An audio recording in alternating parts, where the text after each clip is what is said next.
Ya, kembali lagi bersama kami dalam webinar CNBC Indonesia bersama dengan Astra dengan tema SDGs dan peluang bisnis ramah lingkungan. Wah, semakin siang semakin seru karena rupanya pertanyaan yang masuk melalui WhatsApp ke 0812 12990001 ini rupanya semakin banyak begitu ya, sudah banyak sekali yang ingin bertanya kepada Pak Sigit, Pak Hasan, Pak Arifin dan juga Fania tentunya ya di sini. Oke, langsung saja tidak usah berlama-lama lagi, kita akan membacakan pertanyaan yang pertama. Di sini ada dari Primen Silaban dari Medan, Sumatera Utara. Wow, halo dari Medan ya. Oke, pertanyaannya adalah pagi CNBC Indonesia. Pertanyaan ditujukan kepada Bapak Arifin. Pertanyaannya adalah apakah SDGs bisnis ramah lingkungan itu lebih dititik beratkan kepada sektor energi? Dan apakah pemanfaatan limbah pertanian atau limbah ampas, tahu dan lain-lain untuk pakan ternak ini termasuk ke dalamnya? Serta bagaimana dari pemerintah untuk mendorong pemanfaatan limbah pertanian untuk meningkatkan nilai pada sektor pertanian dan juga peternakan? Karena saya melihat limbah pertanian untuk ternak dan juga kompos peternakan ini untuk ternak dan juga kompos peternakan dan juga untuk pertanian. Nah, terima kasih. Kami persilakan kepada Bapak Arifin. Ya, terima kasih Pak Silaban dari Medan. Memang dalam SDGs ada 4 pilar tadi saya sebutkan. Pilar ekonomi, pilar sosial, pilar lingkungan, dan tata kelola. Terkait pilar lingkungan ini, instrumen utamanya adalah pembangunan rendah karbon. Di mana di dalamnya kita melakukan pengendalian terhadap emisi karbon terbesar. Emisi karbon terbesar adalah dari si sektor energi, khususnya dari transportasi. Juga dari sektor lahan, termasuk di dalamnya pertanian. Juga limbah dan industri. Nah, terkait dengan energi memang itu menjadi perhatian utama kita. Karena ini menjadi perhatian secara global juga. Misalnya seperti yang disampaikan Pak Menteri Bappenas tadi dalam keynote speech-nya menyampaikan bahwa Uni Eropa itu dalam waktu dekat akan menerapkan carbon border.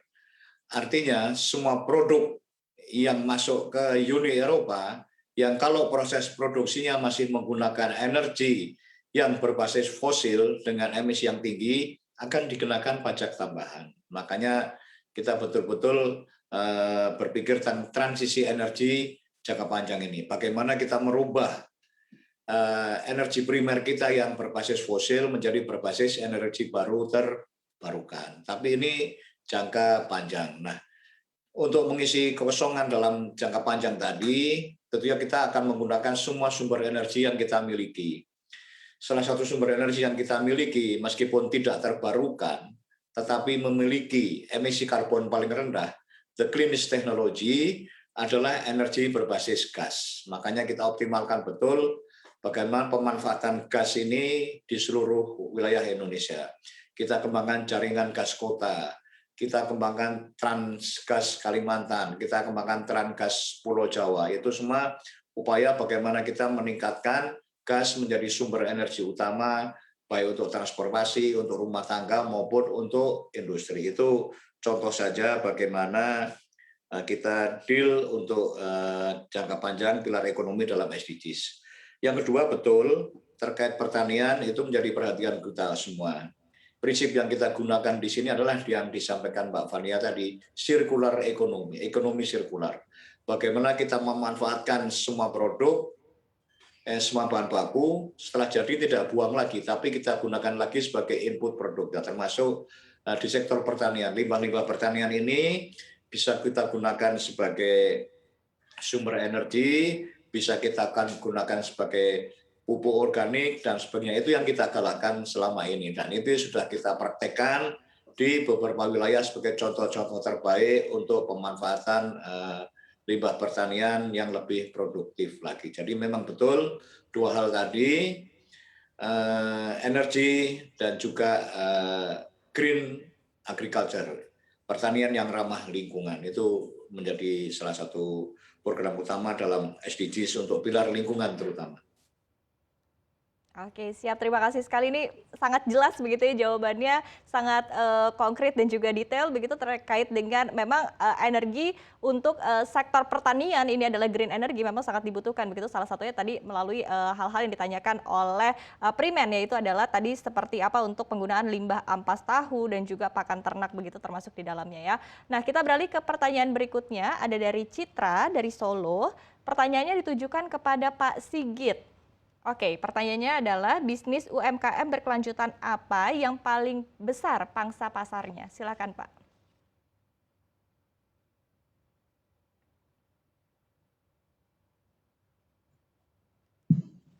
Ya, Pak Sigit. Baik, terima kasih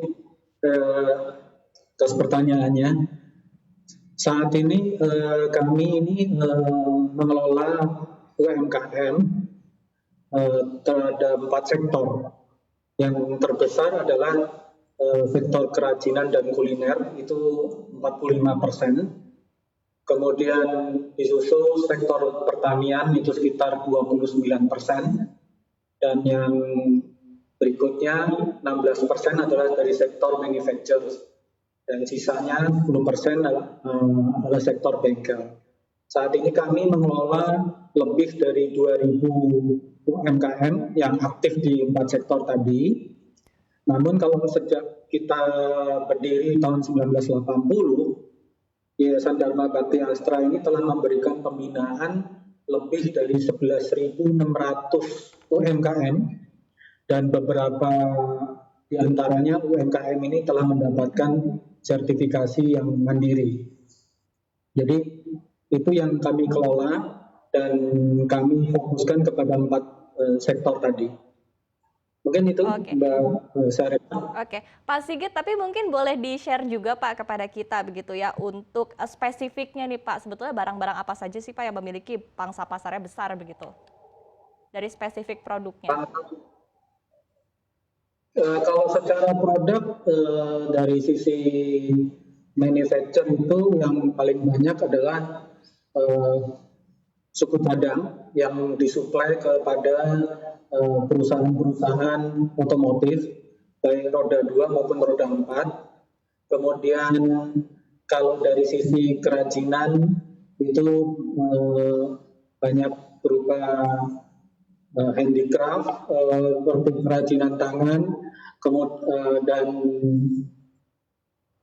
beberapa produk-produk seperti anyaman yang ada di daerah, kemudian batik, itu yang cukup signifikan yang ada di beberapa binaan kami. Kemudian kalau kuliner, tadinya mereka banyak memasarkan offline untuk memenuhi market di toko-toko offline maupun yang sifatnya ke catering, dan sekarang ini mereka beralih kepada bisnis yang makanan beku khusus untuk kuliner. Oke, jadi kalau dirangkum ada suku cadang, kerajinan tangan, anyaman dan juga makanan minuman ini juga menjadi salah satu produk yang pasar ini juga besar begitu ya Pak ya. Oke, berikutnya kita beralih ke pertanyaan selanjutnya ada dari Yulia. Pertanyaannya ditujukan kepada Bapak Hasan. Ada berapa emiten yang masuk ke dalam indeks ESG dan apakah indikator ESG juga menjadi syarat untuk emiten yang akan melantai di bursa saham? Silakan Pak. Ya, terima kasih pertanyaannya. Jadi untuk indeks Rika Hati itu ada 27 emiten yang setiap saat menjadi konstituen atau anggota indeksnya. Sementara untuk IDX ESG Leaders itu akan ada 30 saham-saham atau emiten yang masuk menjadi anggotanya. Nah, emiten-emiten dimaksud tentu pada saat dilakukan evaluasi itu kami wajibkan menyediakan dokumen-dokumen yang secara terbuka disampaikan juga kepada publik tentang bagaimana mereka melakukan penerapan atau praktik ESG-nya. Jadi baik dari sisi lingkungan, sosial, tata kelola itu harus terbuka dan kemudian tersedia dokumen untuk kemudian kita lakukan evaluasi secara berkala. Nah, pada saat pencatatan, jika emiten baru ingin mencatatkan sahamnya di bursa, kami juga memberikan insentif bagi perusahaan baru yang sudah katakanlah dapat membuktikan bahwa mereka sudah melakukan praktek ESG dengan baik. Jadi akan ada pengurangan insentif berupa pengurangan biaya pencatatan maupun relaksasi atas keterbukaan informasi di kemudian hari. Jadi ini bagian dari komitmen kami untuk mendorong peningkatan terus praktik ESG di kalangan perusahaan tercatat di Bursa Efek Indonesia. Oke, siap. Terima kasih Pak Hasan atas jawabannya begitu ya. Nah, ini rupanya masih banyak sekali nih pertanyaannya, jadi harap bersabar begitu ya. Dan sekali lagi saya ingatkan kepada Anda para peserta webinar, Anda dapat mengirimkan pertanyaan melalui WhatsApp ke nomor 0812 12990001 ya. Karena penanya terbaik ini akan dibacakan pertanyaannya dan nanti akan langsung dijawab oleh para narasumber kita dan tentunya akan mendapatkan hadiah spesial dari CNBC Indonesia bersama dengan Astra.